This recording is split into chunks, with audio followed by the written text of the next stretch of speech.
ክብራትና ክብራን የሰዓቱን መረጃዎች ይዘን ቀርበናል። በቅድሚያም ዋና ዋናዎችን እናስቀድም። የአዲስ አበባ ከተማ አስተዳደር ከንቲባ ወይዘሮ አዳነች አቤቤ ለኮንዶሚኒየም ከተመዘገቡ 1 ሚሊዮን ተመዝጋቢዎች ውስጥ በተለያዩ ምክንያቶች 500,000 ወይም ግማሹ ቁጠባውን ማቋረጡን ገልጸው የቀረው ግማሹ ወይም 500,000 እንደሆነ ተናግረው በ2018 ዓመተ ምህረት ቤት ለመስጠት ጥረት እየተደረገ እንደሚገኝ ተናግረዋል። ከኮንዶሚኒየም ተመዝጋቢዎች በተጨማሪ ሌሎችንም ቤት ፈላጊዎችን የቤት ባለቤት ለማድረግ የከተማ አስተዳደሩ እየሰራ እንደሚገኝም ጨምረው ተናግረዋል። የአዲስ አበባ ከተማ አስተዳደር ከንቲባ ወይዘሮ አዳነች አቤቤ ከዚህ ቀደም የኮሪደር ስራ ቆሞ በ2018 ዓመተ ምህረት የቤቶች ግንባታ በስፋት ይከናወናል ማለታቸው ይታወሳል። ግንባታ አቅርቦት አሰራርን ቀይረናል።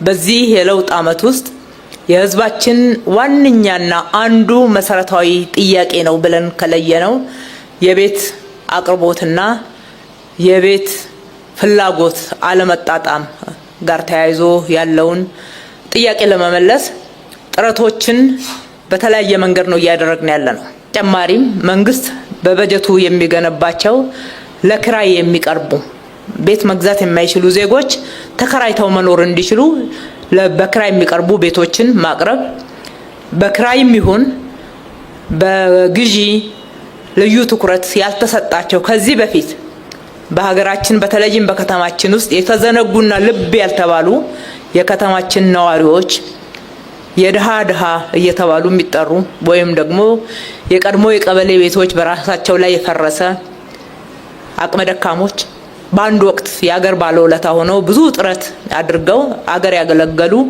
ነገር ግን በእድሜያቸው መድከም ወይም ደግሞ ለማህበራዊ ችግር በመጋለጣቸው ምክንያት ትኩረት ሊያገኙ የሚገቡትን ተተን በበጎ ፈቃድ ቤት እየገነባን ለነሱ ማቅረብ፣ የፈረሱትን የማደስ የዘመሙ ጎጆዎችን መልሰን የማቆም ስራ ሌላኛው ግቦ ቤት የሚፈልገው ህዝብ ደግሞ 1 ሚሊዮን ይሆናል። በለውጡ ጊዜ የተረከምነው 1 ሚሊዮን አካባቢ የሚሆን አጠቃላይ ምዝገባ ነው። ያ በተለያየ መንገድ ጠርቶ በየጊዜው ባደረግነው ጥረቶች አሁን ወደ ግማሽ ሚሊዮን የሚሆን ህዝብ ቤት እየተጠባበቀ ነው። በራሱ ምክንያት ቁጠባውን ያቋረጠውም ተቀናንሶ ማለት ነው። ስለዚህ አሁንም ይህንን ቁጥር መነሻ አድርገን እንደገና በጋራ መኖሪያ ቤቶችም ያልተመዘገቡትን ቤት ፈላጊዎች ትኩረት አድርገን ስናይ ፍላጎትና አቅርቦቱ እጅግ በጣም የተራራቀ ነው።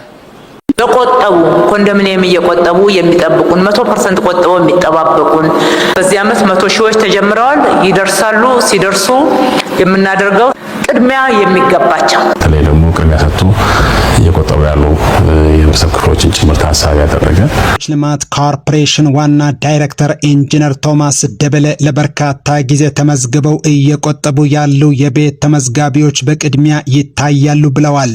አዲስ አበባ ከተማ አስተዳደር በ2018 በጀት ዓመት ከ100,000 በላይ ቤቶችን ገንብቶ ለኮንዶሚኒየም ቆጣቢዎችና ለቤት ፈላጊዎች ለማስተላለፍ የሚያደርገውን ጥረት አጠናክሮ ቀጥሏል። የተጀመሩ የጋራ መኖሪያ ቤቶች ግንባታ በፍጥነት ማጠናቀቅ በሚቻልበት ሁኔታ ላይ የአዲስ አበባ ቤቶች ልማትና አስተዳደር ቢሮ ውይይት አካሂደዋል።